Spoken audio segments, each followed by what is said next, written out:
Just exited Ted Mainland Bridge, heading into Ikorodu, Lagos. Nighttime, quite impressive at this time. Street lights are on, not too many vehicles on the road. This should be Lagos at its best, and it's Lagos seems to be a very interesting place to be when you don't have traffic, like traffic jam on the road, when the roads are free,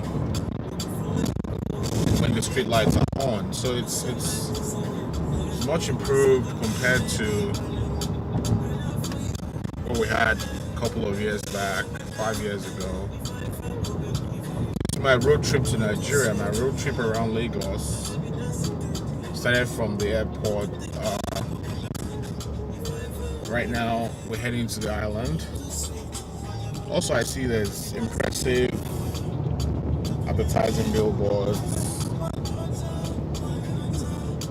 comparable to what you find in many European capitals. I know that the major issue right now is that the election is coming up in a couple of days. One left to buy a road,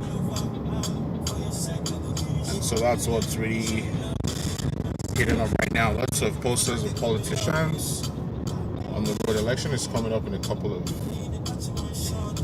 weeks' time. Two heavyweights running for the presidential election.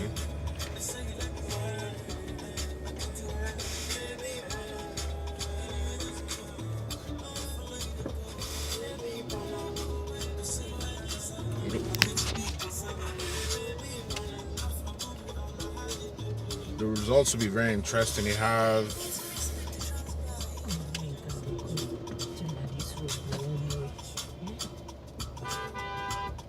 in 300 meters, turn right onto Gerard Road. Yeah, we're heading into Gerard Road, Ikorodu, Lagos. It's an upscale area, upscale part of Lagos with multi-million houses, man. One of the most expensive pieces of real estate in the country. Turn right onto Gerard Road.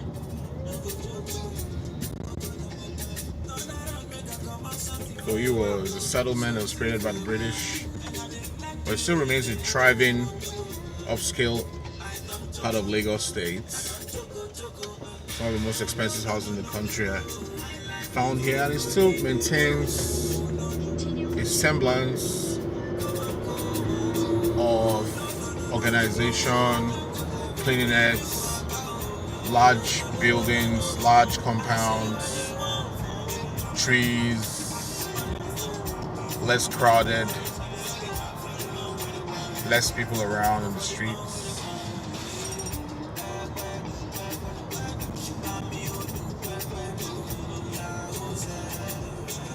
Well, I think right now, what's the main issue right now in the country is the election coming up. Buhari, the current president, is running. His current president running on the APC platform is running against PDP candidate Abubakar Atiku, and we know that from history that most of the time it's always very difficult to unseat an incumbent president. In this case, Muhammad Buhari was one-time general, former military head of state. And one of the only two men in the history of Nigeria to run twice or to rule twice as president, the other one being Obasanjo, retired General Obasanjo, former president, who apparently opposes Buhari's second term, and Atiku Abubakar, who's on the PDP platform, was vice president under General Obasanjo. So, but even though there's a clamor for change, we think the economy has not fared very well under General Buhari's leadership. The naira has been devalued.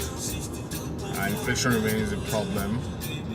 Unemployment remains high, and there isn't so much to celebrate in the years that Mr. Buhari, General Buhari, has been in power. So people are clamoring for change.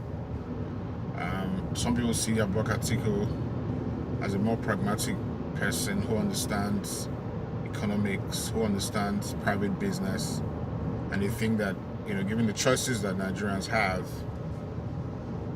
he's the one that's better suited to guide Nigeria out of the current economic turmoil and recession.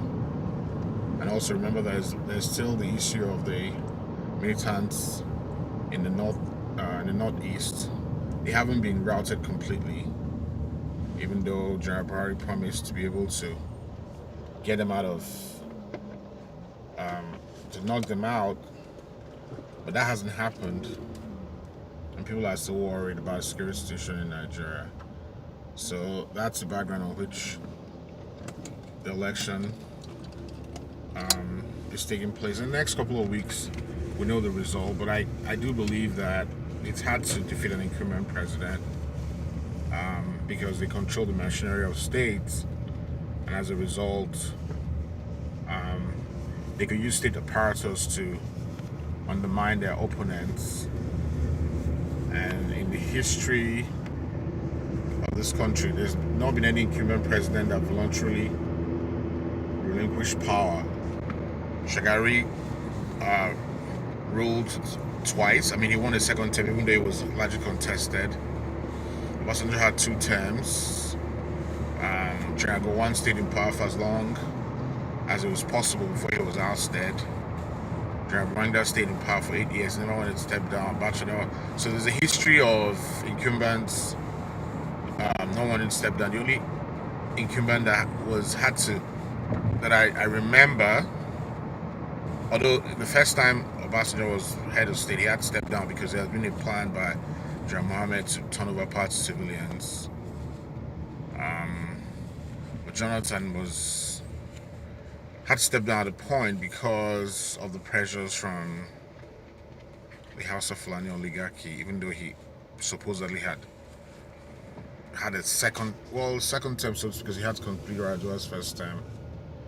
So the backdrop is, and again, you have 2 people from the north who are running for election, and it's hard, and they control the power. They actually control most of the power structure in Nigeria, even though Buhari is supposed to be a House of Fulani person,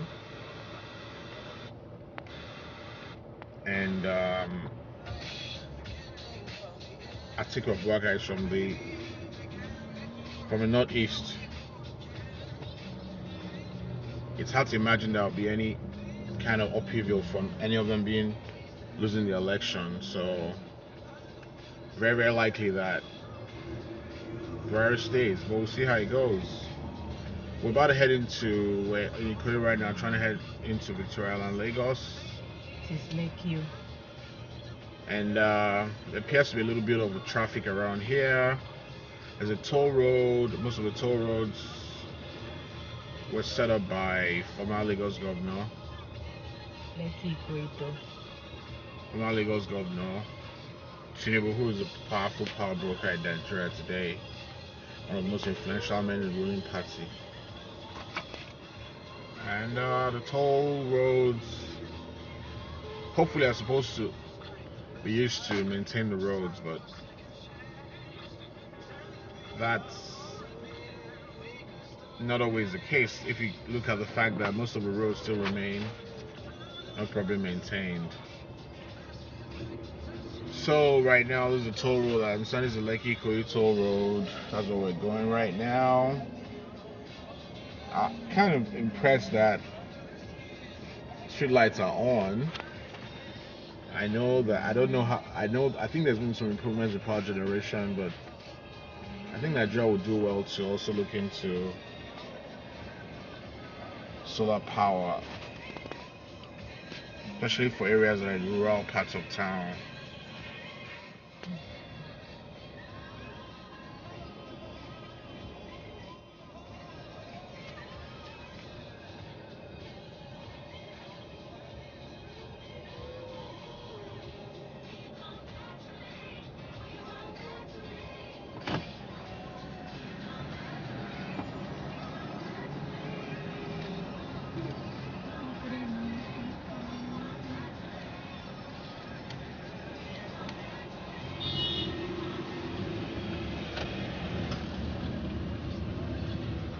Easy enough meal.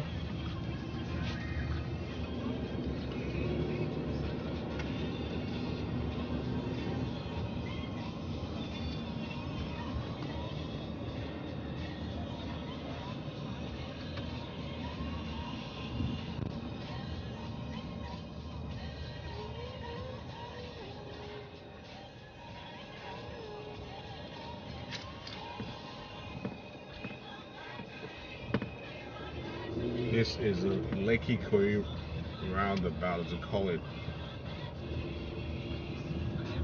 Way leads to Victoria Island. It's late enough. Victoria Island Lekki axis. This is.